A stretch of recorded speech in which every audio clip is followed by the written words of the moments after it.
Bismillahirrahmanirrahim. Alhamdulillahirrabbilalamin. Wassalatu wassalamu ala ashrafil anbiya'i wal mursalin.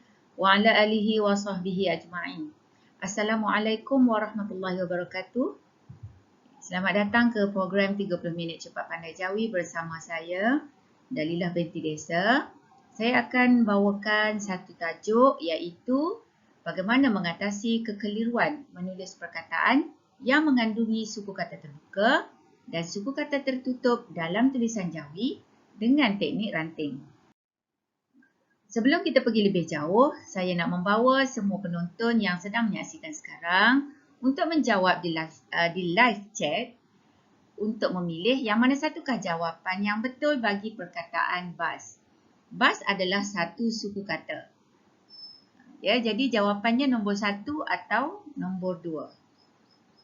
Okay, yang mana? Okay, sila catatkan di live chat sekarang. Okay. Nombor 1 atau nombor 2? Okay, kita tengok. Saya pasti ada yang memilih nombor 2. Ada juga yang memilih nombor 1. Kalau macam kebiasaan saya melihat murid-murid atau pelajar, dia akan membuat B itu sama dengan ba, A sama dengan alif dan S sama dengan sin. Okey, jadi jawapan siapa yang pilih nombor 2 ni kurang tepatlah kerana jawapannya adalah nombor 1 iaitu tidak ada A, padanan A tidak ada untuk alif ya bagi soalan ini. Okey, sekarang kita lihat soalan yang kedua iaitu perkataan tajam. Dua suku kata, agak-agak yang mana satu jawapan dia, nombor 1 atau nombor 2? Nombor 1 atau nombor 2? Okey, jawapannya adalah nombor 1. Okey, tidak semua A ini perlu dipadankan dengan huruf alif. Biasanya kita akan menganggap kalau A mesti ada alif. Tidak begitu ya. Untuk kenapa bagaimana A itu ada perlu dipadankan dengan alif, yang itu penerangan selepas ini. Seterusnya adalah huruf perkataan yang mempunyai huruf K. Baik. Okey, huruf K juga kita perlu tentukan kedudukannya di dalam satu-satu perkataan. Di manakah kedudukannya? Jadi hari ini juga saya akan terangkan, walau bagaimanapun saya tidak akan pergi lebih jauh tentang K ni. Sebab kita ada satu tajuk yang khusus untuk K ya. Okey, jadi yang ini adalah lebih kepada pembahagian suku kata. Kedudukan K juga perlu kepada kemahiran pembahagian ataupun agihan pengasingan suku kata. Kerana dengan pengasingan yang tepat kita akan dapat menentukan K itu berada di mana. Di awal suku kata ataupun di akhir suku kata. Jadi kebanyakan kita biasanya akan menganggap K ini adalah huruf kaf. Macam ni. Kaf. Ya, kaf. Sedangkan tidak semua K adalah kaf ya. Baik. Jadi yang mana satu jawapan? Nombor 1, 2, 3 atau 4. Di sini ada 2A. Ya. Jangan saya rasa ada yang keliru. A itu ada alif atau tidak. Itu yang kita nak bincangkan hari ini ya. Okay, jadi jawapan yang tepat adalah nombor 1. Okey, seterusnya kalau tadi 1K kan, bagaimana pula kalau ada 3K? Baik, saya pernah jumpa ada yang mengatakan ini adalah K yang berada di tengah suku kata. Baik, okay, di dalam pembahagian suku kata kita cuma menyebut berada di awal suku kata ataupun akhir suku kata. Kalau macam K ini berada di awal suku kata ataupun akhir suku kata. Jadi dengan pembahagian yang kita akan belajar hari ini dengan tajuk, kita akan tahulah di mana kedudukan K ni ya. Okey, jadi jawapannya yang mana satu? Kalau kita kata semua K adalah kaf, maka jawapannya nombor 4 walau bagaimanapun tidak tepat. Begitu juga dengan nombor 3 tidak tepat. Nombor 2 pun tidak tepat dan jawapannya adalah nombor 1. Okey. Baik, seterusnya pembahagian suku kata juga penting untuk perkataan yang mengandungi digraf. Ya, digraf. Tengok di sini, yang mana satukah huruf digraf dalam perkataan tangan? Yang mana? Digraf adalah huruf NG. Okey, digraf adalah dua huruf, dua konsonan yang berada di dalam satu suku kata. Okey, jadi kita perlu mengetahui bagaimana untuk menentukan yang itu adalah digraf ataupun tidak, kan? Dan dengan kemahiran membahagi pengasingan suku kata, kita akan dapat menentukan cara mengeja digraf dengan betul. Sebab ada yang mengatakan N itu adalah nun, G adalah ga. Begitu juga dengan ini. Yang ni salah lah kalau pilih yang ni. Begitu juga dengan kedudukan A ini. Tangan. Kalau kita kata semua A adalah tangan, ini jawapannya. Tapi kurang tepat sebab jawapannya adalah nombor 1. Sebelum kita pergi lebih jauh, jom kita kenal pula yang mana satu, apakah itu vokal dan konsonan. Untuk vokal, seperti semua maklum, ini adalah vokal, iaitu A, E, I, O, U. Yang selalu memberi masalah kepada kita adalah huruf A dan huruf E. Untuk perbincangan kita akan lebih fokus kepada huruf A untuk hari ini. Sebab A inilah yang selalu memberi kesukaran kan kepada kita. Bila masa A itu jadi alif, bila masa A itu dipadankan dengan alif, bila masa tidak. Seterusnya adalah huruf E. Untuk E ini pula, saya takkan bincangkanlah tentang E ni. Sebab kita ada rakan munshi kita yang lain yang akan mengupas tentang isu E, iaitu E pepet dan E taling di dalam siri kita yang seterusnya. Baik, ini adalah huruf konsonan, iaitu huruf selain daripada vokal adalah huruf konsonan. Suku kata terbuka merupakan suku kata yang berakhir dengan huruf vokal. Contohnya kita eja ba. Tu. Ini suku kata pertama, ini suku kata kedua. Jadi kita dapat lihat suku kata pertama, ini adalah konsonan dan A adalah vokal. Jadi apabila suku kata itu berakhir dengan vokal, maka dia adalah suku kata tertutup. Okey, seterusnya eja lupa. Lupa, L adalah konsonan, U adalah vokal. P, konsonan, A adalah vokal. Jadi ini adalah suku kata pertama dan ini adalah suku kata yang kedua.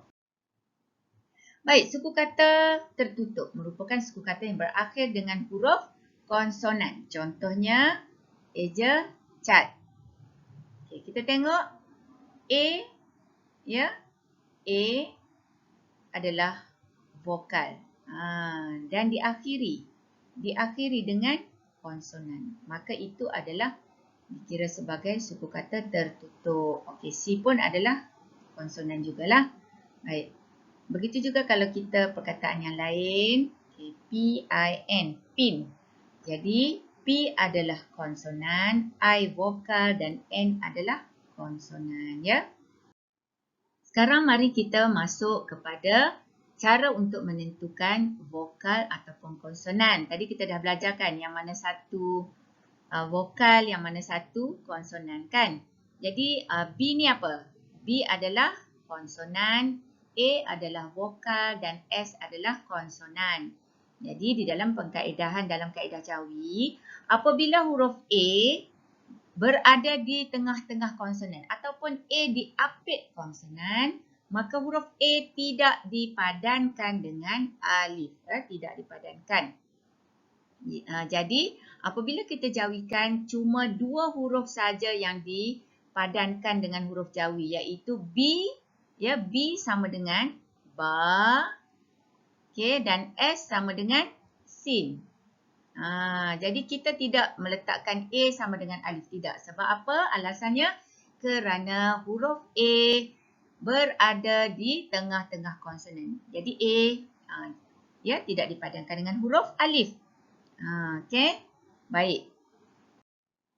Kalau tadi kita merujuk kepada satu suku kata. Kalau satu suku kata, pelajar atau pemurid, dia mudah untuk mengesan yang A itu diapit oleh konsonan, kan? Sebab memang nampak A itu duduk di tengah-tengah, di antara konsonan.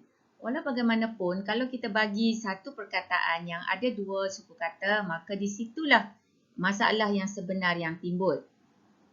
Kan tadi kita ajar murid kita, apabila A itu berada di tengah konsonan, maka A tersebut digugurkan. Tapi kalau macam perkataan patah ni kan, perkataan patah ni pada pandangan mata murid, mata pelajar, mata anak-anak kita ya, dia akan lihat bahawa A ini juga berada, semua A berada di tengah-tengah. Contohnya macam ni. Dia rasa A itu berada di antara P dan T. Ini A pertama. A yang kedua pun dia rasa diapit juga. Jadi apa tindakan dia? Bila murid tu nampak begitu, maka dia akan mengaplikasikan apa yang kita ajar tadi, iaitu apabila A diapit oleh konsonan, maka gugurkan, ya, kita akan gugurkan A tersebut, iaitu tidak padankan A dengan alif. Jadi dia akan potong kedua-duanya. Jadi itu lagi masalah kan? Sebab itu saya memperkenalkan teknik ranting ni. Ya, supaya murid dapat betul-betul, ya, pelajar dapat betul-betul mengetahui bagaimana untuk menentukan suku kata pertama dan suku kata yang kedua. Okey, kita tengok yang ini bagaimana kita nak buat, nak mengeja. Kalau yang ini satu suku kata kita boleh nampak dengan jelas, iaitu B konsonan, A vokal dan S adalah konsonan. Betul tak? Apa yang kita perlu buat kalau kata A diapit oleh konsonan? Kita nak buat apa sebagai tanda yang A tersebut digugurkan? Buat apa? Kita perlu palangkan atau kita potongkan A tersebut kan? Dan selepas itu baru kita jawikan. Berapa bilangan huruf yang kita nak jawikan selepas kita potong A ni? Berapa? Yang tinggal cuma 2 huruf sajalah yang perlu kita jawikan, iaitu huruf B dan S. Kalau nak tulis jawi ni mesti bermula dari arah kanan lah. B sama dengan ba. Okay, satu. Kemudian huruf yang kedua, S sama dengan sin. Okay, jadi ba boleh sambung dengan sin, maka jawapan dia begitu. Baik, soalan seterusnya, okay, dam. Okay, dam ini adalah permainan dam yang kita selalu main tu lah ya, permainan dam. Jadi dam, D-A-M, konsonan, vokal, konsonan. Ya, jadi apa yang kita perlu buat? Sebagai tanda kita tidak padankan A itu dengan alif, kita buat apa? Kita potong A tersebut dan barulah kita jawikan. Berapa huruf saja yang perlu dijawikan? 1, 2 sahaja. Jadi huruf D sama dengan apa? Dal. M sama dengan mim. Dan huruf dal tidak boleh sambung dengan mim. Jadi begitulah ya jawapan dia. Okey, kalau tadi tu satu suku kata, kita boleh nampak A duduk di tengah-tengah konsonan. Sekarang kita nak jawikan perkataan yang ada dua suku kata. Okey. Baik, jom kita masuk apakah yang dikatakan sebagai teknik ranting. Teknik ranting merupakan teknik untuk mengasingkan suku kata dengan tujuan untuk mengesan kedudukan A, K dan D graf. Ya. Syarat untuk menggunakan teknik ranting ini adalah kita perlu guna kata dasar sahaja. Kita guna kata dasar sajalah. Jangan pula yang ada imbuhan kan. Baik, seterusnya bukan homograf. Seterusnya syarat asing suku kata kita akan pergi satu-satu. Yang pertama, perkataan yang mengandungi huruf A. Kalau perkataan tersebut ada A, baru kita gunakan teknik ranting. Macam tu maksud saya. Okay, contohnya perkataan patah, kita tengok di sini, oh ada 2 A, maka bolehlah guna teknik ranting.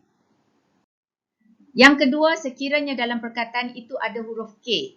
Kenapa kita perlu asingkan suku kata? Tak kisahlah guna teknik ranting ke, teknik apa ke, yang penting asingkan suku kata dengan tujuan kita dapat menentukan kedudukan K itu. Ya, adakah K itu berada di awal kata? Awal suku kata ataupun di akhir suku kata. Contohnya perkataan ini. Okey, yang ini ka. Ya, ka suku kata pertama. Ka. Suku kata yang kedua. Ini satu cara jugalah untuk kita membuat pengasingan suku kata. Kalau kita lihat di sini secara mudah, kita dapat lihat bahawa ini adalah konsonan, ini adalah vokal. Jadi K berada di awal kata, maka dia adalah kaf. Baik, seterusnya ini adalah suku kata yang kedua. K ini berada di mana? Di awal ke di akhir suku kata kedua?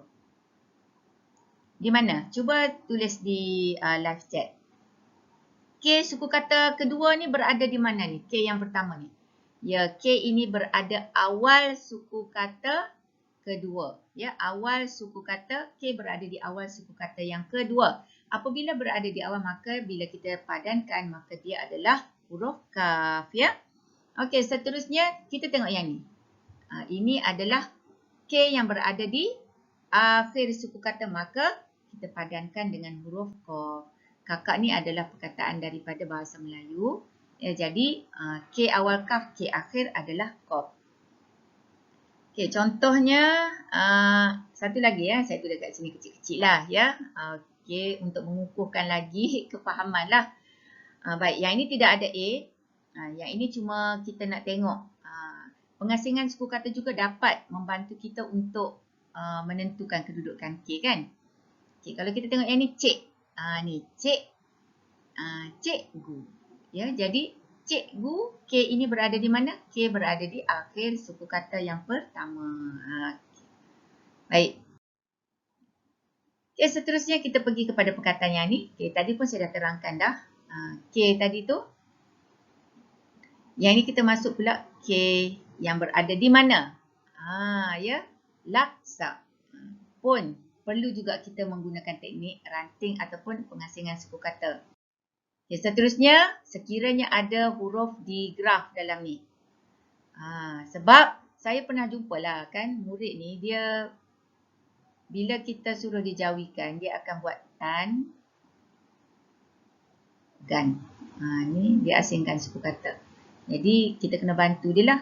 Bila dia buat tan, gan macam ni, ini suku kata pertama, ini suku kata kedua, maka dia akan buatlah N ini adalah nun dan G ini adalah ga. Betul tak? Jadi itu yang kita cuba bantu. Okay, perkataan di graf yang seterusnya adalah hanyut. Okay, di sini ada dua konsonan. Iaitu dua konsonan ini bergabung, ya, berganding di dalam satu suku kata, maka dia menjadi digraf. Ini pun kita perlu mengasingkan suku kata. Sebenarnya kalau kita dah mahir tak perlulah. Sebenarnya ini adalah satu cara ansur maju untuk membantu murid yang belum menguasai. Kalau dah kuasai, tak perlulah menggunakan teknik ni, ya. Okey. Baik. Sekiranya kita jumpa perkataan yang tidak ada A, tidak ada K dan tidak ada digraf, perlu tak kita menggunakan teknik asingkan suku kata? Perlu atau tidak? Perlu tak? Tak perlu. Kalau dalam perkataan yang kita jumpa tu atau perkataan kita nak jawikan tu tidak ada A, tidak ada K ataupun digraf, tak perlulah kita terus jawikan dengan padanan huruf. T sama dengan ta, U, waw, J, jim, U, waw dan H sama dengan H. Begitu juga dengan ni. Ada tak A, K dan digraf dalam perkataan ni? Tidak ada. Jadi tidak perlu menggunakan teknik asing suku kata. Terus saja jawikan dengan padanan huruf. Okey. Pelbagai teknik boleh digunakan selain daripada teknik ranting. Ada yang menggunakan teknik palang. Ya, contohnya kita palangkan. Patah. Ini pun boleh. Tak ada masalah. Patah. Jadi suku kata pertama, suku kata kedua. Jadi di sini pun kita boleh melihat adakah A ini, huruf A ini diapit oleh konsonan. Konsonan vokal. Tidak diapit, maka A tersebut kita padankan dengan alif. Kalau di sini, suku kata kedua, konsonan, vokal, konsonan. Nampak tak yang A ini diapit oleh konsonan? Jadi kita palang lagi. Tapi teknik palang ini saya kurang guna bagi murid yang belum mahir. Saya biasanya guna teknik palang ni apabila murid tu dah mahir lah. Betul-betul dia dah mahir. Suku kata pertama, suku kata kedua, baru saya akan menggunakan teknik ni. Ya, jadi saya akan gunakan teknik ranting dulu supaya betul-betul ya murid tu betul-betul dapat menguasai pembahagian suku kata. Teknik yang kedua yang boleh kita gunakan adalah teknik buih. Jadi cara buihnya adalah kita buihkan suku kata pertama, suku kata kedua. Kalau ada 3 suku kata, maka asingkan menjadi 3 suku kata. Jadi 3 buih lah. 1 suku kata, 1 buih. Melalui kita punya sebutan. Tengok pa. Pa suku kata yang pertama. Pa. Okey? Pa. Tah suku kata yang kedua.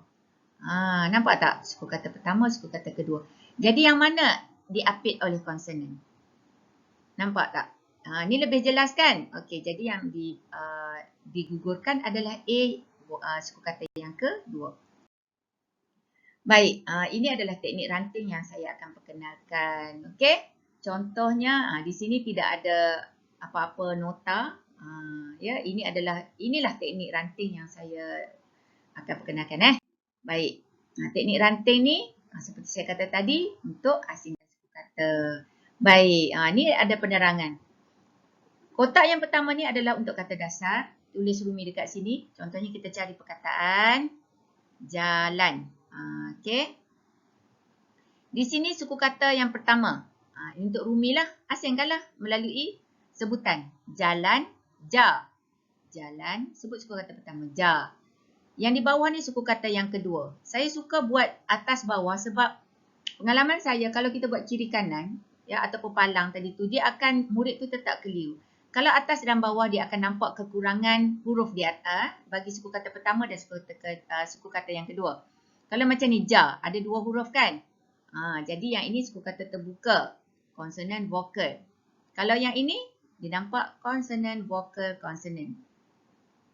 Jadi nampak A itu diapit. Maka A tersebut digugurkan. Barulah kita jawikan. Ya. Ja. Okey, yang ini yang dijawikan cuma 2 huruf saja yang tidak dipalang.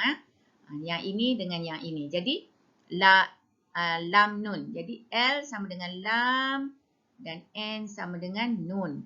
Jadi kita gabungkanlah di sini. Kan? Gabungkanlah. Jadi ja. Lan. Okey. Baik, maaflah saya guna tulis di atas board ni kan memang tak cantik dah tulisan saya tu ya.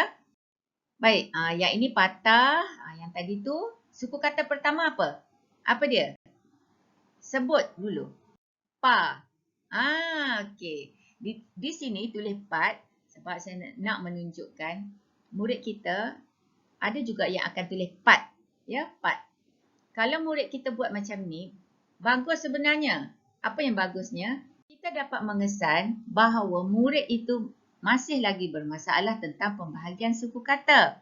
Jadi kita pun perlu menegur murid tersebut ya. Bahawa cara dia menulis ini adalah tidak tepat. Jadi kita kena ajar dia melalui sebutan. Pa, tah. Pa, tah. Bukannya kita sebut pat. Betul tak? Kita sebut pa. Jadi tulis perkataan yang kita sebut yang pertama. Pa. Ya. Tah. Macam ni. Pa. Suku kata pertama di atas. Tah. Suku kata kedua di bawah. Jadi apa yang kita perlu buat? Konsonan vokal. Konsonan vokal konsonan. Jadi A diapit oleh konsonan. Maka kita potonglah. Kan? Kita potong. Dan buatlah proses tu. Okey. Baik. Ini adalah kalau yang tidak ada nota tu. Cantik kan? Seterusnya, kita cari perkataan lain. Contohnya, kita ambil perkataan simpan. Okey. Suku kata pertama apa? Sim. Suku kata kedua? Pan. Baik, yang mana satu yang kita nak potong A ni? Yang ini, yang nombor 1 ataupun yang nombor 2? Betul, kita perlu potong yang ada A. Yang ada A. Kita nak potong yang ada I ke yang ada A? Yang ada A diapit oleh konsonan. Jadi, macam mana? Di sini kita jawikanlah. Sin, ya, mim. Sim. Okey, pan. Berapa huruf yang kita nak jawikan? 2 huruf sajalah, iaitu P sama dengan pa dan N sama dengan nun. Dan kita gabungkan, gabungkan di sini. Jadi sin, ya, mim, sam, pa, nun, pan. Ya. Okey. Baik. Seterusnya lagi, kita tulis. Okey. Tumpah. Suku kata pertama, tum. Suku kata kedua, pah. Jadi, yang mana satu yang kita nak potong A-nya tu? Yang nombor 1 atau nombor 2? Yang mana? Kita mesti cari A yang diapit oleh konsonan. Jadi, jawapannya nombor 2. Jadi, ta, waw, mim, tum. Jadi, yang ini tinggal cuma 2 huruf saja, iaitu pa, ha, pah. Dan kita gabunglah di sini. Ta, waw, mim, tum, pa, ha, pah. Okey. Kita ambil pula yang ada huruf K.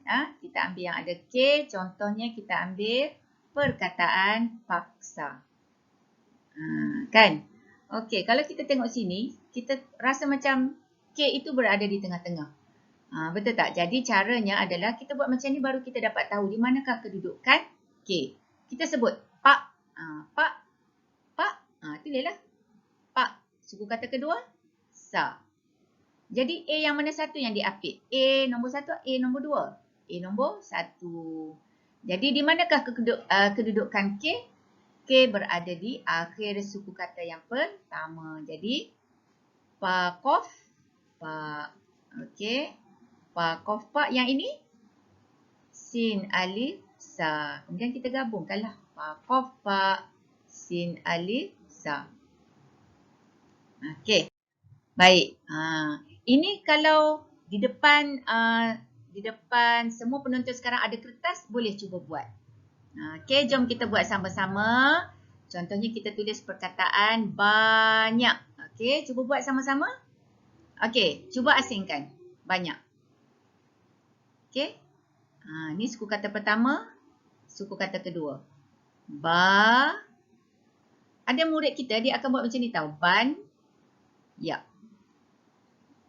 Bila kita tengok murid kita buat macam ni, kita boleh tegur lah. Kurang tepat ya jawapan murid kita tu. Jadi kita bagi tahu, suruh murid kita buat semula. Okey. Jadi suku kata pertama, ba. Suku kata kedua, nyak. Okey, gariskan di graf.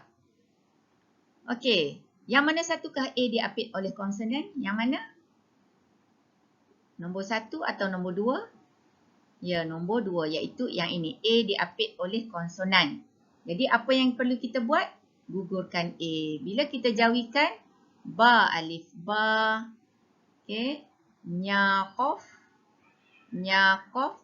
Nya. Dan kita gabungkan.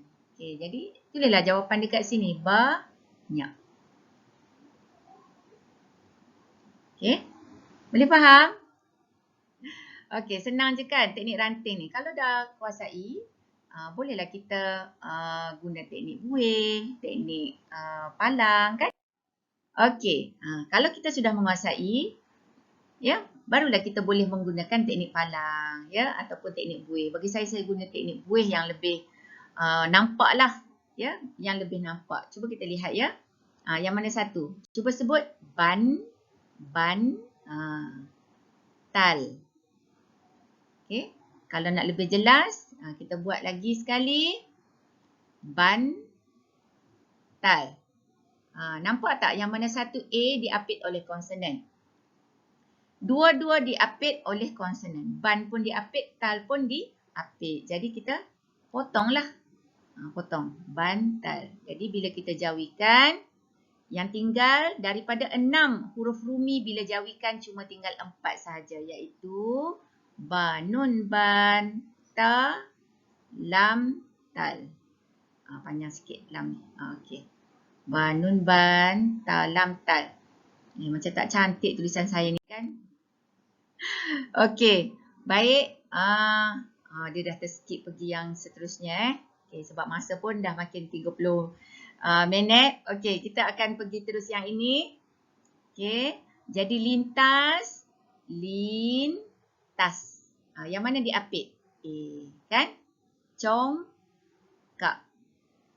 Okey. Baik, itu sahaja.